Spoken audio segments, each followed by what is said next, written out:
Hey ladies and gentlemen, Steven here from Redolessence. Welcome back to another video. I hope you're all doing well. Thank you so much for joining me today. And in today's video, we're going to be taking a closer look at the newest release by the company Kierin Nyc. And this one is called Pier NY. I'm excited to give you my thoughts on this brand new fragrance, so make sure to stay tuned.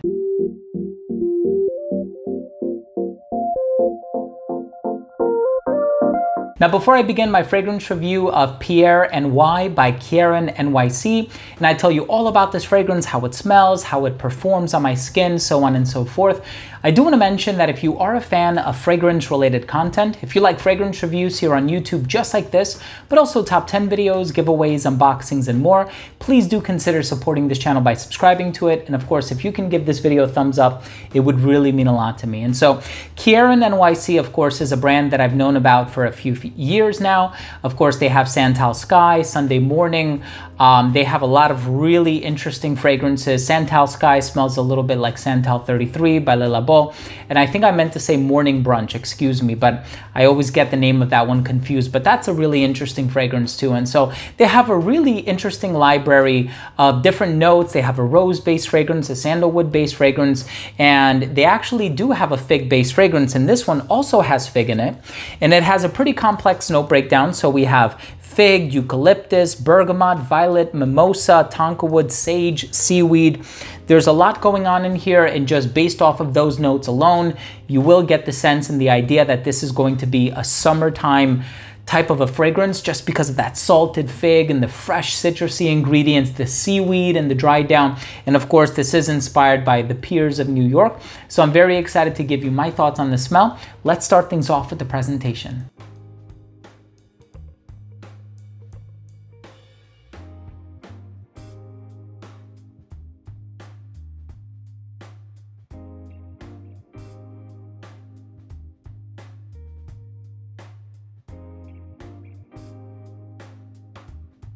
So in the opening of this fragrance, you are going to get that fig note that I spoke about earlier. And fig is a fantasy note in perfumes, and it comes across smelling a little bit lactonic, meaning milky, but it can also have some coconut nuances about it. So I'm getting a little bit of that milky coconut thing happening in here. I'm getting a little bit of that lactonic vibe in here as well. It's a little milky, but you have an even amount of salt to sort of counterbalance it. And I suppose the seaweed in the base has a lot to do with that as well. And so if you are a fan of the salty types of fragrances for the summertime, if you like fragrances like Cel Maran by Healy or Whetstone by Amarud, this is kind of along those same lines. And so you are going to get that bright, fresh ambroxan, ambergris, salty seaweed kind of a vibe happening in here, but there's enough of some other ingredients to really balance that out. And so it's not going to be fishy or an overdose of salt in any way, but I think it's tastefully salted, if that makes sense. It's not going to raise your blood pressure. So there's also violet, mimosa. Mimosa is a really interesting ingredient, can kind of smell like almond flour. And there is a fragrance called Cypress Shade by the House of Oud, if I'm remembering correctly, and that one has mimosa in it, and I love the way that that fragrance smells, although that one's a little bit on the sweet side. There really isn't anything too sweet in here. And then the violet that's in here comes across smelling very pure, very clean, doesn't smell like petrol, doesn't smell like a Fahrenheit by Dior. Tonka wood, sage, and seaweed in the base. Of all of those ingredients, just because of the presence of the salt, I would say the seaweed is probably the strongest, but you are going to get that coconut effect from the fig accord or the fig note that's being used in the opening of this fragrance. And I really like it. I think it's a really nice balance of fruity and salty. It's one of those fragrances that smells vacation-like without smelling ultra exotic, if that makes sense. And I suppose the reason I say that is because whenever I think of exotic perfumes, I think of like Frangipani, Ylang Ylang, perhaps even freesia, sometimes like these yellow floral ingredients. And I'm not getting that here. And that's a good thing because I'm not really a fan of heady floral fragrances, which is why you don't see me reviewing too many of them on my channel. But I actually really do enjoy this one. I find that it fits a nice balance between a fragrance like Cel Maran, which can be kind of a novelty scent because it does smell like you're in the middle of the ocean, possibly even fishing, and you have a bucket of fish in front of you, and so you kind of get a bit of that fishy aspect about it. But then it's not as woodsy as Wet Stone, which is a nice balance of woods and salt. This one is a little bit more playful with the fig and the bergamot and some of those other fruity ingredients. So I actually really do enjoy this one. If you are a fan of those types of summer fragrances, definitely check this out. If you are a fan of some summer fragrances that are a little bit more centered around, fruity notes or maybe like citrus notes, bergamot, orange, tangerine, grapefruit, pomelo, stuff like that, then, definitely there's a lot of other fragrances on the market that will satisfy that craving. But in the case of this fragrance, I really like that disparity between the aromatic properties, the sage, and some other ingredients, the fig, which is the fruity component, giving off that lactonic vibe, but then also the salty nuances. So I hope you have the opportunity to check this one out. I know you don't necessarily have to commit to a full-size bottle. They do have travel sprays. And so I'm gonna leave all the links down below. If you, took anything from this review that made you feel like sampling it or maybe compelled you to check this one out. If it sounds like it's something that would be up your alley, definitely check this one out. So all the links are going to be down below.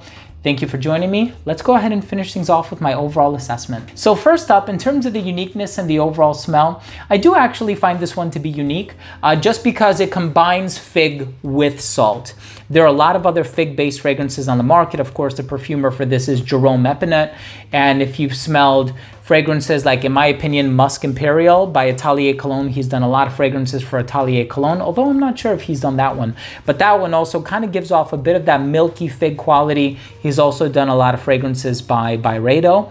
And so they've actually also done a couple of fragrances with fig in it. And so I'm familiar with his body of work, and I know his propensity to create these bright and refreshing, fruity and citrusy fragrances. But I do find that this one is unique, and the overall smell is very pleasant. Again, it's not too heavy on the salt that it's going to raise the blood pressure or be too much of like a novelty perfume. In terms of the longevity, you can expect about 7 hours on your skin. The projection was really good for the first hour and a half of application. Didn't start to sit closer to the skin until about that 5.5 to 6 hour mark. In terms of the versatility of this one, it does come across a little bit casual. So if you're looking for something that you could wear on a dressed up scenario, I would probably go for something like Santal Sky or their rose base offering. But if you're looking for something to wear just casually, I think this one and Sunday Brunch are both really great casual fragrances. I do feel like this one is going to work a little bit better in a hotter climate. And so if it's really cold where you are, I would probably wear some of the heavier compositions from the brand. This one is great for the summertime, perfectly unisex.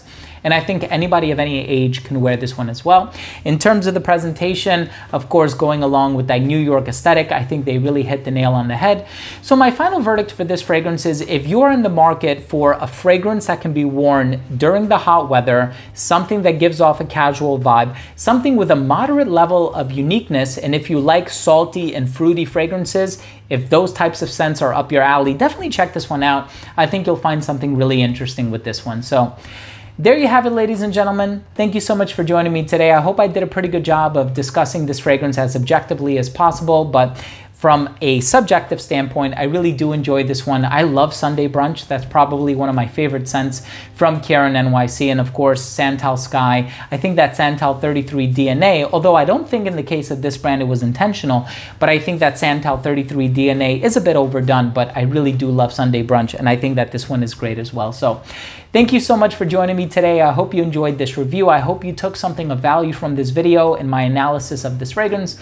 If you did, if you would like to show your support to the channel, make sure to subscribe by clicking on that red subscribe button down below. It would really mean a lot to me. And of course, if you can give this video a thumbs up for the YouTube algorithm, that would go a long way as well.